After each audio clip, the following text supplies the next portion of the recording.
Moi j'étais jamais venu à la Palestra et je trouve que ça a été très bien conçu, c'est très grand et il y a pas mal de place, je vois ça, donc c'est top. J'ai regardé quelques matchs sur la LNVTV et je voyais qu'il y avait pas mal de monde. À Chaumont de toute façon il y a toujours un peu d'ambiance, donc non, je suis trop contente d'arriver ici.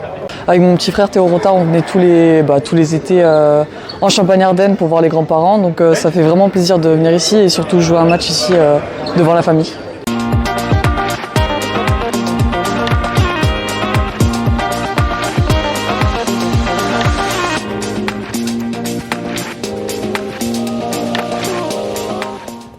Alors 6 nations qui viennent à Palestra, c'est la première fois qu'on a des équipes comme ça nationales de sport collectif qui viennent à Chaumont.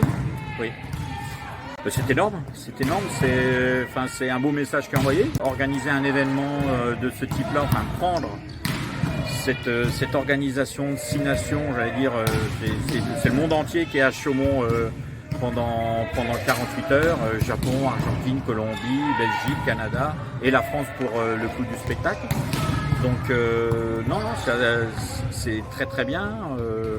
On est en copartenariat avec les institutions et on est la ressource humaine, on va dire, d'un point de vue volet pour toutes ces équipes-là. Et puis on le sait peut-être pas assez, mais la France est finalement la moins bien classée de toutes ces nations. Ça veut dire qu'il y a du gros niveau qui nous attend demain. Et en fait, c'est la fédération qui avait souhaité organiser une sorte d'événement de ce type-là, puisque les filles n'étaient pas qualifiées pour le championnat du monde.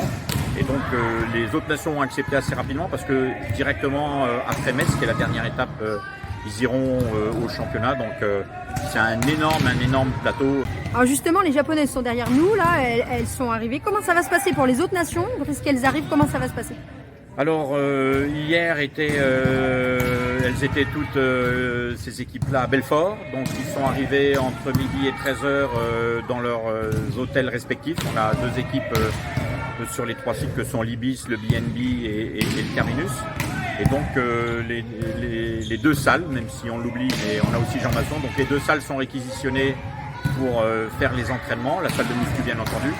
Et demain après-midi, 3 matchs, 14h, 17h et 20h30, Japon-France, en clou du spectacle. Voilà.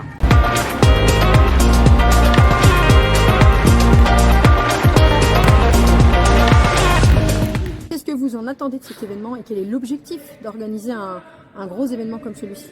Alors déjà, c'est la visibilité de la salle de Palestra. Puisque jusqu'à maintenant Palestra n'existait qu'au travers des résultats du CVB 52 et de l'occupation du CVB.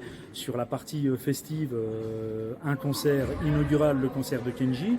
Donc là on souhaitait avoir une grosse visibilité au niveau du volet, et quand on dit visibilité, c'est surtout axé sur notre labellisation base arrière, puisqu'on espère accueillir dans le cadre de la préparation des Jeux Olympiques 2024 une nation, voire plusieurs nations, qu'elles soient féminines, masculines ou en handisport. Est-ce que ça peut être aussi une répétition et la porte ouverte à d'autres événements hors sport, festifs, comme vous dites, mais culturels, des concerts qui manquent pour l'instant? Tout à fait. Pour l'instant, on n'a pas réussi encore à bien cibler et à bien acter des choses au niveau du culturel et au niveau de la programmation.